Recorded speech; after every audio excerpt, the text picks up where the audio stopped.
Hey guys, what's up? How's it going? My name is Robin and welcome to today's video on the channel. In today's video, I'm going to be talking about the tax-free savings account or TFSA account in Canada. I'm going to explain to you guys how the tax-free savings account works, what's the best way to go about using it, and I'm going to show you guys how I've been able to use a tax-free savings account to earn income from my investments tax-free. Before we jump into the video, I just want to say thank you everybody for watching the video. If you guys are new to the channel, be sure to subscribe and smash that like button if you guys want to see more Canadian investing type videos. So first of all, let's talk about the tax-free savings account. What is the tax-free savings account and how does it work? So the tax-free savings account was an account that was made by the government way back in 2010, and it was a way for people to earn income tax-free. Now, the very misleading thing about the tax-free savings account, and this is a mistake that I made back in actually 2010 when I opened up my first tax-free savings account. I was 18 years old at the time. I'm now 29, but I was 18. I opened up a tax-free savings account, and I also knew nothing about personal finance, but I put it into a savings account with a bank at CIBC. Now, the interest rate I got from this tax-free savings account was next to nothing. So the first thing that a lot of people misunderstood about the tax-free savings account is it's more than just a traditional savings account. You can put GICs, you can invest your savings accounts, you can put like investments, you can put all kinds of things inside of a tax-free savings account, and for the most part, it's all tax-free. There are some exceptions to the tax-free rule, but we'll talk about those later on in the video, and they really only apply to investing in foreign and US based stocks. So the first thing we need to talk about is when regards to the tax-free savings account, you're allowed to contribute a certain amount of money per year. So let's look at a little table here that I managed to pull up online that will show you guys how much you can contribute to your tax-free savings account per year. Alright guys, so I managed to pull up this cool little chart here on wealthsimple.com.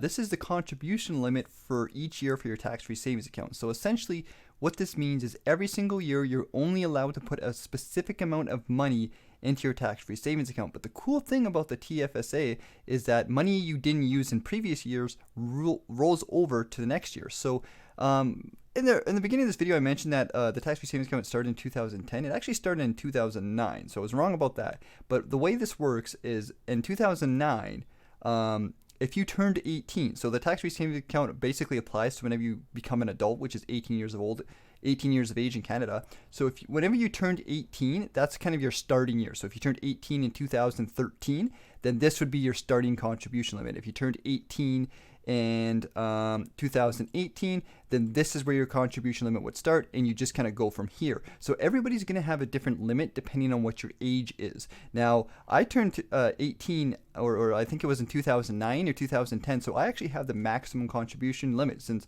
I turned 18 years of age here, every single year from here, I've been able to do these contribution limits, and they do stack up.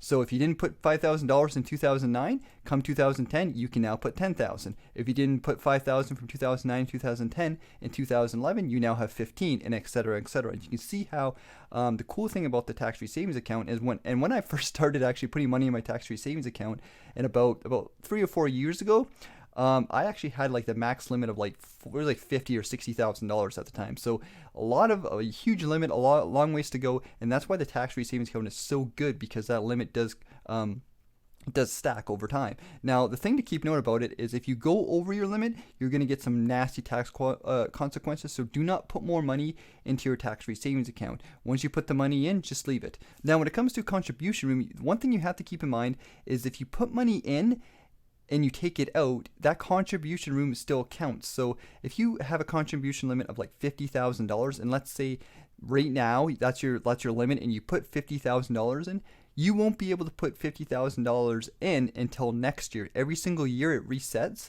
So if you put the $50,000 in and then you took it out of your account, you wouldn't be able to put anything into your account because you used up your contribution limit for that year. Starting next year on January 1st, you then can recontribute it because it resets every single year. But if you put money in and then take it out, you kind of ruin your contribution room for that year. So it's always best when you're putting money into a tax-free savings account to put money that you're probably going to keep in there and you're not going to take it out. Because even though like you could, for example, let's say you put $50,000 into a tax-free savings account and then it grows to be like $70,000, you could take $70,000 out and you now have $70,000 tax-free, but you won't be able to put $70,000 back in until the next year. So it's just one little thing to keep in mind when it comes to contribution room. And you can see every single year that the contribution limit over time has kind of gone up, which is a good thing because it means more money you can put into your tax-free savings account. You can see here It started as $5,000, then went up to $5,500. Then we had a good year in 2015 where the government said, hey, you know what, we're going to bump it up to $10,000 you can put in. And then once again, it went back to $5,500, and then it went to $6,000. So my guess for next year, going into 2020, it might be $6,000. It might even be a little bit more. It might even be less. We don't really know. But the cool thing is that the government keeps expanding this. So every single year, you can keep putting money into a tax-free savings account and earning income tax-free. Now, the next question you guys are probably wondering is, what should I put in my tax-free savings account? And this really depends on your situation. Now, one thing I also want to mention before we get into this is you're actually allowed to open multiple tax-free savings accounts. In fact, I have multiple tax-free savings accounts myself. You just have to make sure that your contribution room, like it's not like each account has its own contribution room. It's more like if you open up 2 accounts, now you have to, like, the contribution room gets spread between them. So if you put, like, let's say your contribution limit is like $5,000 once again, and you put $2,000 into one account, now you can only put $3,000 across all other accounts. So they do kind of add up together, kind of thing. You can't just open up a new account every time and put the limit in. It's across all of your tax-free savings accounts. So that's one thing to quickly point out. But one thing, like, there's a bunch of different options here for you guys. You can go in savings account, so you can open up a TFSA. You can go online. I'm on highinterestsavings.ca. It's a very good website for comparing savings accounts and stuff like that in Canada. You can, this is a tax return rate of about 2%. So you might wonder, like, why would I put my money into a tax-free savings account with just a 2% savings rate? This could be because, for example, let's say you're saving up money for a down payment for a house. Let's say you're saving up money for school. This is another popular one. Like my girlfriend, for example, she puts all her money she saves for school into a tax-free savings account because come next fall or 6 months from now, or even as she goes by her day-by-day living, she might take money out. So it doesn't make sense to invest it into the market, and then if the market drops and you're forced to take it out, you're now at a big loss. So at least with a savings account, you can guarantee that money will grow tax-free. You won't get that much income off like a 2% rate, but at least it's something, and you can pull the money out without any penalty in most cases. So it's always a good option to do. And keep in mind, if you guys want, you can always like do like a 50-50 play or whatever percentage you want to do, where let's say you had a contribution room of $20,000 or $50,000, so you could put, you know, half of it into a savings account and invest the other half, or whatever percentage you want to do. It's up to you guys. Now, when it comes to the tax-free savings account, what I really want you guys to think about is maximizing the benefit that the government has given us to earn money tax-free. Now, you don't want to give the government any more money, because they already take too much of our money as it is. You already pay tons of money in taxes, and it sucks. So what I recommend you guys do is put that money, is try to maximize as much money as you can get tax-free.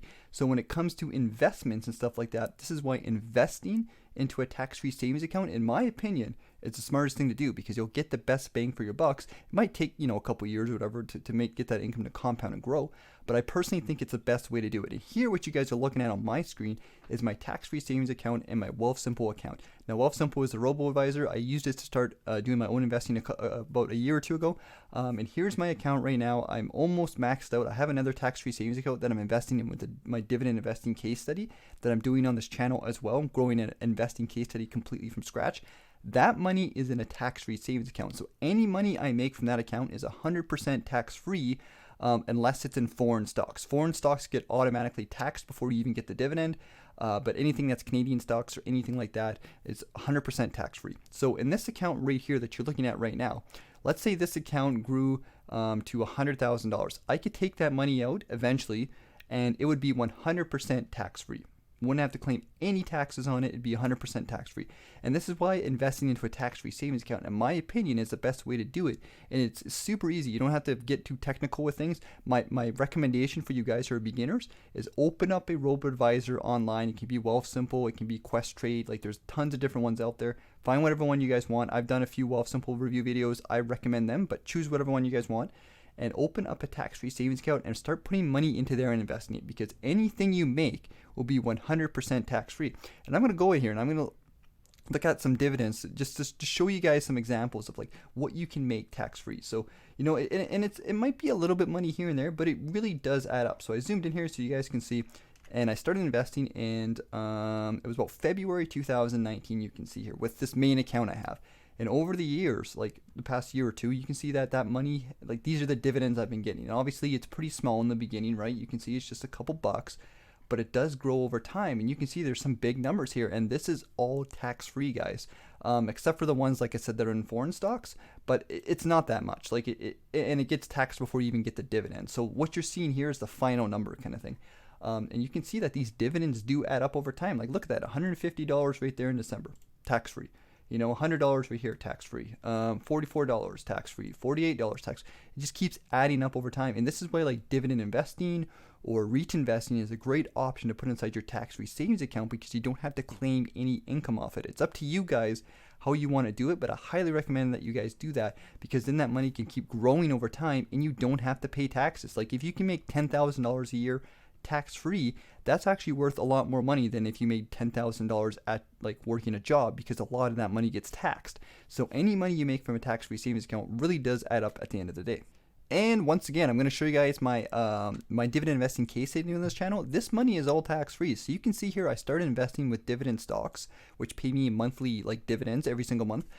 You can see here that these stocks are paying me money every single month, and all this income is going to be tax-free, and it's only going to grow over time as long as it's in a tax-free savings account. Now keep in mind, once you hit your contribution limit, it's going to slow down a little bit, but if you're putting like $6,000 of tax-free money into a tax-free savings account, that will grow pretty quickly. Like, that is like about 500-ish or so bucks a month, which does grow over time. So I highly recommend you guys do that, and it does take time, but it is a very a good way to grow your income. And in the end, it's really up to you on what you guys want to use your tax-free savings account for. I personally recommend that you use your tax-free savings account to invest your most money in and make the most money you possibly can, but it's really up to you guys. You know, whatever you see fit, do what works for you. But the main thing I want to emphasize is make sure you use the tax-free savings account. There's so many people who don't even take advantage of this. They don't even realize that, you know, it even exists or how it works. So I know we just kind of briefly talked about the tax-free savings account. We didn't dive too deep into it. I just basically showed you guys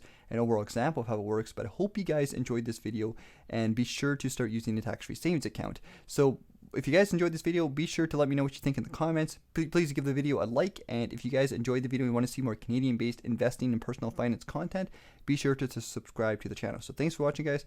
Thanks for joining me here today, and I'll see you guys later.